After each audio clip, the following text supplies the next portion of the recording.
Hello, children.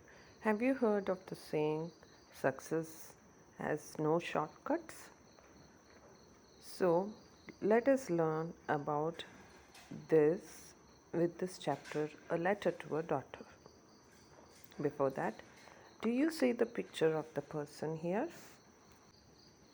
Do you know who he is? He is Pandit Puttaraju Gawai. He lived from 1914 to 2010. Do you know how special he is? He is a blind person.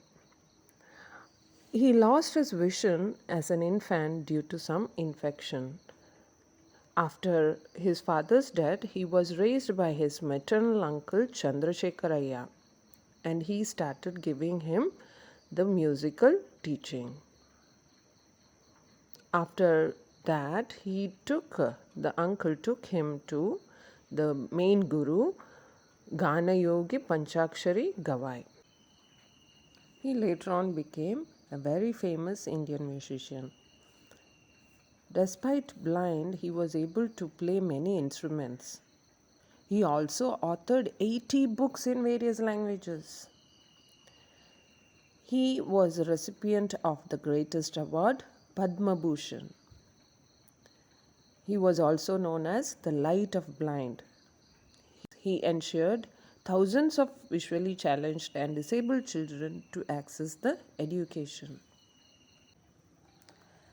Children, there are many such eminent persons like Stephen Hawking, Helen Keller, and many more who never let their disability to become an obstacle in achieving their goals.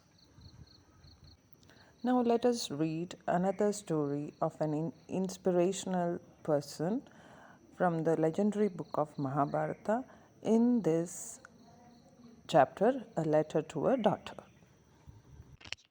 So, in this lesson, you can see that a girl named Harshini is residing in a hostel for her studies in a place away from her parents. Her father lives in Delhi.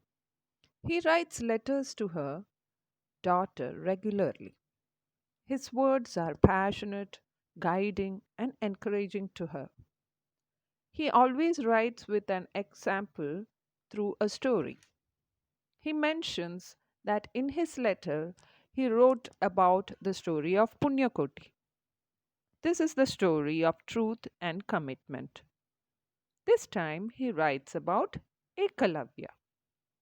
Children, you know that the 100 children of Kaurava and 5 sons of Pandu, the heirs of Hastinapur, were given training and education under the prestigious Guru Dronacharya.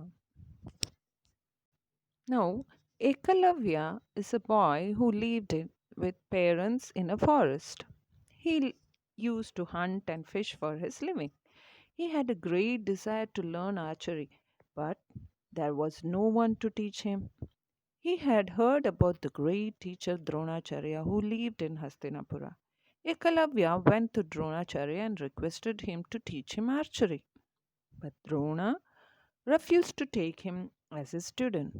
He said that he was paid only to teach the princes of Hastinapura. Ekalavya was very disappointed, but his desire for learning was very great. So he thought of a plan. He made a clay model of Dronacharya and made it as a model for his guru and placed it under the tree. He prayed before the clay model and then started practicing archery every day. He continued this for a long time with deep interest and great concentration.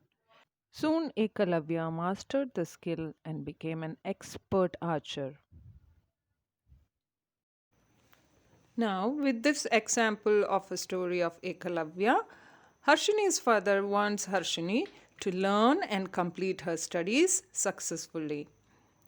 He says that with all the facilities to stay in comfort and all the guidance from the teachers, Harshini, it is easy to perform and learn there. See, children, especially abled persons have to fight their disability to achieve their goals. But a normal person can do whatever he wants to achieve without challenging his physique, isn't it? So, if you work hard, nothing can stop you from dreaming and achieving. That is why Harshini's father writes to her that where there is a will, there is a way.